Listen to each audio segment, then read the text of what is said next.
Hi friends, I am Shaju from സനാവബ് തൃശ്ശൂർ. ഇന്ന് നമ്മുടെ ടോപ്പിക്കാണ് e commerce website design or template.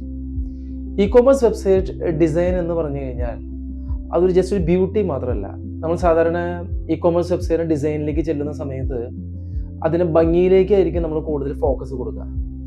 പക്ഷെ നമ്മൾ ഭംഗി കൊടുക്കുന്നതിനേക്കാൾ മുമ്പ് ഇ കോമേഴ്സ് ഡിസൈൻ ഏജൻസി ആയിട്ടോ ഡെവലപ്മെൻറ്റ് ടീമായിട്ടോ ഡിസ്കസ് ചെയ്യുന്നതിനേക്കാൾ മുമ്പ് തന്നെ ആദ്യം തന്നെ നിങ്ങളുടെ കുറച്ച് കോമ്പറ്റേറ്റേഴ്സിനെയോ അല്ലെങ്കിൽ ഗൂഗിളിലെയോ കുറച്ച് വെബ്സൈറ്റുകളെടുത്ത് നിങ്ങൾക്ക് അതിൽ ഇഷ്ടപ്പെടുന്ന കുറച്ച് കാര്യങ്ങളെക്കുറിച്ച് ഒരു അവബോധം ഉണ്ടാക്കി അത് എഴുതി വെച്ച് നിങ്ങൾ അത് നിങ്ങളുടെ ഇ കോമേഴ്സ് ഏജൻസി ആയിട്ട് ഡിസ്കസ് ചെയ്യേണ്ടത് വളരെ നല്ലതാണ്. അതുകൊണ്ട് ഇ കോമേഴ്സ് വെബ്സൈറ്റ് ഡിസൈൻ എന്ന് പറയുന്നത് കൂടുതലായിട്ടും അതിൻ്റെ ഭംഗിയിലിരിക്കുന്നൊരു കാര്യമല്ല, അത് കൺവേർഷൻ ചെയ്യേണ്ട കാര്യമാണ്.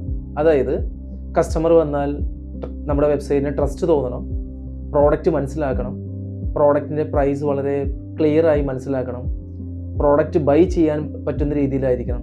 ഇതാണ് ശരിയായിട്ടുള്ള ഡിസൈൻ എന്ന് പറയുന്നത്. നിങ്ങളുടെ വെബ്സൈറ്റ് ഇ കോമേഴ്സ് പ്ലാറ്റ്ഫോം എന്ത് തന്നെ ആയിക്കോട്ടെ, ഷോപ്പിഫൈ, മെജന്തോ, വുകോമേഴ്സ്, ഓപ്പൺ കാർട്ട് എന്ത് തന്നെയായാലും നിങ്ങളുടെ ഇ കോമേഴ്സ് വെബ്സൈറ്റ് ടെംപ്ലേറ്റ് നിങ്ങൾ തിരഞ്ഞെടുക്കുമ്പോൾ നിങ്ങളുടെ മനസ്സിൽ നിങ്ങൾക്ക് കൃത്യമായിട്ടുള്ളൊരു കോൺഫിഡൻസ്, നിങ്ങളുടെ കസ്റ്റമേഴ്സ് നിങ്ങളുടെ വെബ്സൈറ്റിലേക്ക് വരുമ്പോൾ അവർക്ക് നിങ്ങളുടെ പ്രോഡക്റ്റുകൾ വാങ്ങിക്കാനും പറ്റും, ആ ഡിസൈനിൽ നിന്ന് അവരെ കൺവേർട്ട് ചെയ്യാൻ പറ്റും എന്നുള്ള കോൺഫിഡൻസ് നിങ്ങൾക്ക് ഉണ്ടാകത്തക്ക രീതിയിലുള്ള ഡിസൈൻ തന്നെ നിങ്ങൾ തിരഞ്ഞെടുക്കാനായിട്ട് നോക്കിക്കോളൂ. ഒരു ഇ കോമേഴ്സ് സെയിൽസ് ടെംപ്ലേറ്റ് എന്ന് പറയുന്നത് നിങ്ങൾ ഏറ്റവും കൂടുതൽ ശ്രദ്ധിക്കേണ്ട ഒരു കാര്യങ്ങൾ എന്താണെന്ന് വെച്ച് കഴിഞ്ഞാൽ, മൊബൈൽ ഡിസൈനിങ് അതിലുണ്ടോ, ഫാസ്റ്റ് ലോഡിങ് ഉള്ളൊരു ഡിസൈൻ തന്നെയാണോ, അതിൽ നമുക്ക് CTA especially WhatsApp buttons or call to actions, easy navigation വളരെ ഇമ്പോർട്ടൻ്റ് ആണ്. എക്സ്പെഷ്യലി നമ്മൾ എങ്ങനെയാണ് നമ്മുടെ കാറ്റഗറി സ്ട്രക്ചർ അറേഞ്ച് ചെയ്യുന്നത്, അതുപോലെ ട്രസ്റ്റ് ബാഡ്ജസ് നമുക്ക് എന്തെല്ലാം നമുക്ക് കൊടുക്കാനായിട്ട് നമുക്ക് സാധിക്കുമോ, നമ്മുടെ കാറ്റഗറി പേജസ് നമുക്ക് എങ്ങനെയാണ് നമുക്ക് സ്ട്രക്ചർ നമ്മൾ ചെയ്യണത്,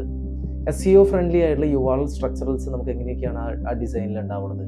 ഇതൊക്കെ വരുമ്പോഴാണ് നമ്മുടെ ഇ കോമേഴ്സ് ഒരു സെയിൽസ് ടെംപ്ലേറ്റ്, ഒരു നല്ലൊരു സെയിൽസ് ടെംപ്ലേറ്റ് ആയിട്ട് നമുക്ക് പരിഗണിക്കാനായിട്ട് നമുക്ക് സാധിക്കും. സോ അതുകൊണ്ട് നമ്മുടെ ഒരു ഇ കോമേഴ്സിൻ്റെ വെബ്സൈറ്റ് ഡിസൈൻ എന്ന് പറഞ്ഞത് പൂർണ്ണമായിട്ടും ഭംഗിയിലേക്ക് മാത്രം നോക്കല്ലേ, ശരിക്ക് നമ്മുടെ റവന്യൂ ജനറേറ്റ് ചെയ്യുന്ന, നമ്മുടെ കസ്റ്റമറെ കൊണ്ട് നമുക്ക് ബൈ ചെയ്യിപ്പിക്കാൻ പറ്റാവുന്ന ഏറ്റവും വലിയൊരു മുതൽക്കൂട്ടായ ഒരു കാര്യമാണ് നമ്മുടെ ഡിസൈൻ എന്നുള്ളത്.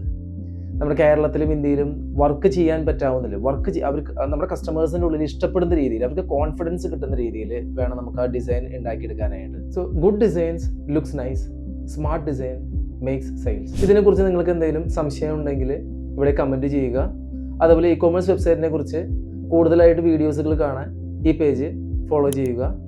താങ്ക്സ്.